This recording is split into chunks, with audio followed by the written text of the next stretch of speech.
اللہ کے رسول فرمایا کہ مجھے خواب میں بتایا گیا کہ یہ کون سی رات ہے، لیکن مجھے یہ رات میں بھول چکا ہوں اس رات کو،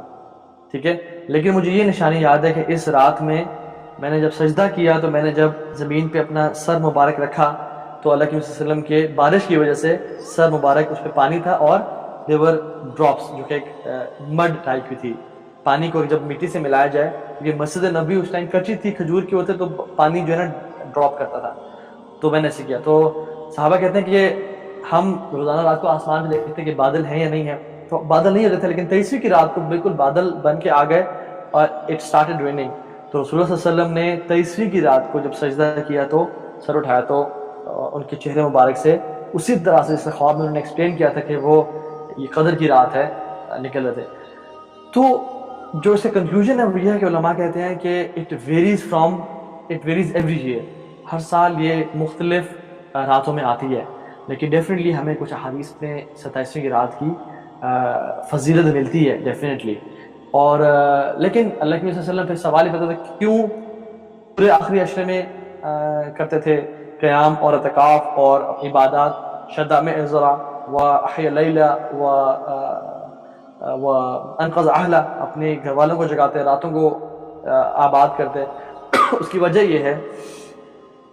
کہ رسول اللہ صلی اللہ علیہ وسلم ایک تو چاہتے تھے کہ تمام راتوں میں عبادت کریں، دوسرا کہ یہ مفسرین لکھتے ہیں اور شرح کر لکھتے ہیں کہ اگر شاید مون کی سائٹنگ میں تھوڑا سا مسئلہ ہو گیا تو کہیں وہ 24 کو فال نہ ہو جائے اور ہم 23ویں 25ویں 27ویں کو ڈھونڈ رہے ہوں، اور اسپیشلی وہ تو اللہ کے نبی کا دور تھا جو کہ امیزنگ دور تھا، اس میں تو یہ چانسز بہت کم تھے۔ ہمارے دور میں جس میں ایک ملک ہمارے پاکستان میں ہی ایک شہر کسی ایک دن پہلے روزہ رکھا ہوتا ہے، ایک دن بعد میں رکھا ہوتا ہے، ان کے لیے 23 ہے، ہمارے لیے 24 ہے، ان کے لیے 25 ہے، ہمارے لیے 26 ہے، تو اس طرح سے چل رہا ہوتا ہے۔ تو just to be on the safer side, we should pull our socks and we should push ourselves in worship of every night, and because it travels from one night to another night، اس طرح میں صحابہ کی narration سے ملتا ہے، لیکن definitely 27ویں کی رات کی بہت قدر اور نریشنز میں اس کے بارے میں کچھ ایکسٹرا آتی ہے، تو it is probability of this night falling on the night of 27th is high۔ Let's read about some of the signs of this night۔ ویسے تو کافی ہیں، کچھ علماء نے ان کو 4 اکٹھے کیے ہیں، کچھ 5، کچھ نے 6 اکٹھے کیے ہیں، لیکن میں بریفلی بتا دیتا ہوں کہ it's a soft and gentle night, ٹھیک ہے۔ زیادہ آپ لوگ سمجھتے ہیں کہ جس رات بہت بجلی گرج رہی ہے اور جس رات طوفان آ رہا ہے اس دن وہ رات ہے، نہیں، ایسی بات نہیں ہے، بلکہ اس کے اپوزٹ علماء لکھتے ہیں it is a soft and gentle night, مطلب اٹس کول اینڈ کام، بہت تیز ہوا نہیں چل رہی ہوگی اس میں، جیسے بہت تیز مطلب طوفان نہیں ہوگا، رادر لائٹ نائٹ، مطلب ایزی نائٹ، ٹھیک ہے۔ دوسری چیز، نہ ہی بہت ٹھنڈ ہوگی اس رات میں اور نہ ہی بہت گرمی ہوگی، پلیزنٹ حالات ہوں گے اس رات میں، ٹھیک ہے، نہ بہت زیادہ سردی نہ بہت زیادہ گرمی، ایک پلیزنس ہوگی رات میں۔ تیسری چیز کہ سکون ہوگا اس رات میں، ایک عجیب سی کیفیت ہوگی پیس اور ٹرانکولیٹی کی، سلام ہی حتی مطلع الفجر، فرشتے اتنے آئے ہوتے ہیں کہ پورے آسمان دنیا کو اور 7 آسمان کو بھرا ہوتا ہے، اور ہر انسان کے گھر میں داخل ہو رہے ہوتے ہیں، ہر مسلمان کے گھر میں، اور جو عبادت کرتا ہے اس پہ سلامتی بھیجتے ہیں، کیونکہ فرشتے دے لو عبادہ، ٹھیک ہے، تو اس لیے وہ ہر مسلمان کے گھر میں آتے ہیں، اینڈ جہاں پہ فرشتے ہوں گے وہاں پہ ڈیفینیٹلی سکون، چین اور اطمینان ہوگا، ٹھیک ہے۔ اسی طرح سے one of the biggest signs is which is one of the most clear signs is اگلے دن جب سورج نکلتا ہے it rises weak, it is pale without rays، اس کی جو ریز ہیں یا اس کی جو شعاعیں ہیں وہ نہیں ہوتی۔ سورج it's like a plate, the sun is like a plate، جیسے ہم چاند کو دیکھ لیتے ہیں نا، جیسے ہم چاند کو دیکھ سکتے ہیں اپنے نیکڈ آئی سے، اس طرح انسان جیسے سورج ابھرتا ہے اس کو اپنی نیکڈ آئی سے دیکھ سکتا ہے، لیکن یہ کب کی بات ہے؟ جب سورج رائز کرتا ہے اور کچھ حصے تک، ڈیفینیٹلی اٹس ناٹ اباؤٹ کہ ظہر کی نماز یا بالکل اپنے پیک پہ آنے کے بعد نہیں، when it rises and rises a bit up it's like a moon۔ اور اس میں علماء اس کی شرح میں بیان کرتے ہیں کہ سبحان اللہ، کیونکہ اس رات میں ملائکہ اتنے ہوتے ہیں، اینجلز اتنے اترے ہوتے ہیں کہ ان کی پریزنس کی وجہ سے، ان کے پروں اور ان کے اس آسمان میں پریزنس کی وجہ سے سورج کی جو ریز ہیں وہ مدھم بڑھ جاتی ہیں، وہ بالکل جو ہے نا کم ہو جاتی ہیں۔ اس رات کو جو شخص پا لے اس رات میں کیا دعا کرنی چاہیے؟ حضرت عائشہ نے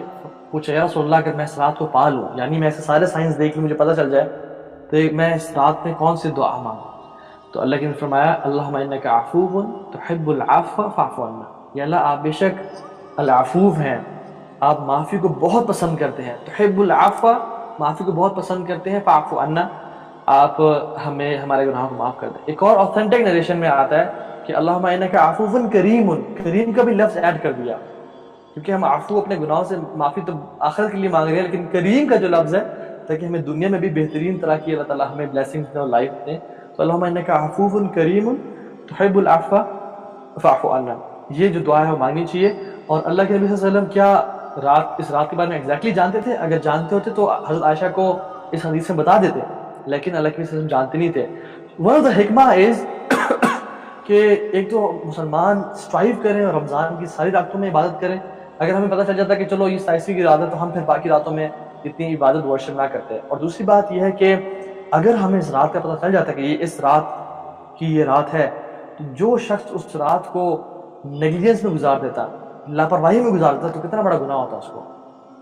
تو یہ بھی اللہ تعالیٰ کا رحیم اور کریم ہونا ہے کہ اس کو چھپا کے رکھا تاکہ مسلمانوں کو جو ایسے مسلمان ہیں جو دین سے دور ہیں، جن کو اللہ کی محبت کا بھی اندازہ نہیں ہوا، جو گناہوں کی زندگی میں ہے، ان کو جو ہے نا زیادہ گناہ نہ ملے۔ And what is the best part of this night? The best part of this night is the last part of this night, ٹھیک ہے؟ کیونکہ ہر چیز کا جو بہترین ہوتا ہے نا وہ آخری حصہ ہوتا ہے۔ عمر کا بہترین حصہ آخری ہے، جمعے کا بہترین حصہ آخری ہے، عصر سے مغرب کے بیچ میں ہے، کیونکہ اس میں گھڑی ہے جس میں دعائیں قبول ہوتی ہیں۔ رمضان کا بہترین حصہ آخری 10 راتیں ہیں، اور لیلۃ القدر کی رات کا بہترین حصہ آخری جو ٹائم ہے فجر سے پہلے کا ٹائم۔ اور حالانکہ سبحان اللہ ہم لوگ کیا کر رہے ہوتے ہیں، ہم لوگ اس ٹائم میں سحرنگ بزی ہوتے ہیں، گپ شپ بزی ہوتے ہیں، اب تو رات کی عبادت کر لی، تہجد پڑھ لی یا وہ کر لی، چلو آپ گپے مارتے ہیں۔ حالانکہ that time of the night is the most best time, and اللہ سبحانہ تعالیٰ از آن دا فرسٹ ہیون، اور جبریل علیہ السلام اور ملائکہ اس دنیا میں آئے ہوئے ہیں۔ So it's amazing time, don't miss a single second of this night. کون سی عبادات کرنی چاہیے اس نائٹ میں، اس رات میں؟ ویری کوئکلی اینڈ بریفلی، امام شوقانی رحمہ اللہ فرماتے ہیں کہ اس سورت سے جو بالکل پہلی سورت ہے وہ سورہ علق ہے، اور اللہ سبحانہ وتعالیٰ سورہ علق میں سورہ علق begins with Iqra, read what? read Quran, and سورہ علق ends with واسجد واقترب، سجدہ کریں اور اللہ تعالیٰ کے قریب ہو جائیں۔ سبحان اللہ، اس سورت سے بالکل جو پچھلی سورت ہے اس میں اللہ تعالیٰ شروع کر رہے ہیں اقرا سے، پڑھو قرآن کو، اور اینڈ کرو واسجد واقترب۔ تو علماء اس میں کہتے ہیں، اور جو میں بھی سمجھتا ہوں، کہ اس رات میں قرآن کی تلاوت کثرت کے ساتھ، دعا کثرت کے ساتھ، نماز کثرت کے ساتھ پڑھنی چاہیے۔ اور سبحان اللہ ایک میں آپ کو ایکشن بتاتا ہوں جو کہ ان تینوں اعمال کو اکٹھا کر لیتا ہے، وہ ہے قیام اللیل، وہ ہے رات کو کھڑے ہونا، تہجد پڑھنا۔ قیام اللیل میں اللہ اکبر کر کے آپ نماز تو پڑھ رہے ہیں، اس نماز میں آپ قرآن کی بھی لمبی تلاوت کریں اور پھر سجدوں میں لمبی دعا کریں۔ تو اس ایکشن میں تینوں ایکشنز کو جمع کر دیا گیا، قرآن کی تلاوت بھی اکٹھی ہو گئی اور آپ نے سجدے میں بھی لمبی دعا کر لی۔ اور یس اٹس کمپلیٹلی پاسبل کہ موبائل سے یا قرآن سے اگر کسی انسان کو قرآن حفظ نہیں ہے تو وہ کھول کے قرآن کو ڈیٹیل میں لمبا جو ہے نا وہ پڑھ سکتا ہے، چاہے آپ جتنے مرضی پارے پڑھنا چاہیں آپ ایک رکعت میں پڑھ سکتے ہیں، ٹھیک ہے؟ تو انشاءاللہ ایسے کر سکتے ہیں ہم۔ باقی سلف صالحین کیا کرتے تھے ان کے بارے میں آتا ہے کہ کوئی اسلاف میں سے کچھ سلف، یعنی وہ آر سلف صالحین آر پائس پریڈیسیسرز، جو نیک لوگ گزرے، وہ کچھ دعا میں رات گزارتے، کچھ قرآن میں رات گزارتے، کچھ ذکر اذکار میں، کچھ تہجد میں رات گزارتے۔ تو جو سوٹ کر رہا ہے ہر چیز کی جا سکتی ہے، اسپیشلی سسٹرز جو بہنیں جو کہ اپنے ایک پرٹیکولر ڈے سے گزر رہی ہوتی ہیں، وہ پریشان نہ ہوں کہ ہم تو اس رات کو کیسے پائیں۔ ان کے لیے اللہ تعالیٰ نے بالکل بلیسنگ چھوڑی ہیں، وہ قرآن کی تلاوت کریں، وہ ذکر اذکار کریں، وہ دعائیں کریں، وہ کثرت سے ہر چیز کی جا سکتی ہے۔ تو کھڑا ہونا، قیام کرنا ضروری نہیں ہے اس رات کے اجر کو پانے کے لیے، رادر کوئی بھی انشاءاللہ ایکشن کی جا سکتا ہے۔ بہتر ہے کہ عشاء کی نماز کو اور فجر کی نماز کو باجماعت پڑھا جائے، کہ عشاء کی نماز باجماعت پڑھنے سے آدھی رات کی عبادت کا ثواب ملتا ہے، اور فجر کی نماز باجماعت پڑھنے سے مزید آدھی رات کی عبادت کا ثواب ملتا ہے، تو پوری رات کی عبادت کا ثواب مل جاتا ہے۔ پھر جو شخص 100 آیات قرآن کی تلاوت کرتا ہے اس کو بھی صحیح رات کی عبادت کا اجر مل جاتا ہے. تو انشاءاللہ تعالیٰ ہمیں یہ جو سارے کام ہیں انشاءاللہ اس کو کرنے چاہیے. Now what happens کہ اگر آپ فار ایگزامپل الارم لگایا تھا اور سوئے رہ گئے اور آپ کے ارادہ تھا, انٹینشن تھا اور آپ نے اس کو رات کو پانا تھا لیکن آپ سوئے رہ گئے, تو انشاءاللہ don't worry, all do sleek of نہ کریں, آل دو لیزی نہ ہو اس رات میں, اپنا پوری جد و جہد کریں, لیکن ٹرائی کریں. اگر سوئے رہ گئے انسان تو انشاءاللہ اس کو اس کی نیکی پہ اجر ملے گا, اس کی نیت پہ اس کو اجر ملے گا. کیونکہ جو شخص تہجد کا ارادہ کر کے سویا تو اور نہ اٹھ سکا تو وہ اللہ تعالیٰ کی طرف سے اس کو صدقہ ہے, اللہ تعالیٰ اس کی رات کی عبادت لکھ بھی دیتے ہیں اور اس کو ریوارڈ کرتے ہیں, کیونکہ اللہ سبحانہ بڑا رحیم و کریم ہے. فرماتے ہیں انا عند ظن عبدی بی, میں اپنے بندے کے گمان کے مطابق ہوں. اگر آپ لیلۃ القدر پانا چاہ رہے تھے لیکن آپ کسی طرح سے بیمار ہو گئے, نہیں پا پائے, انشاءاللہ you will still get the result.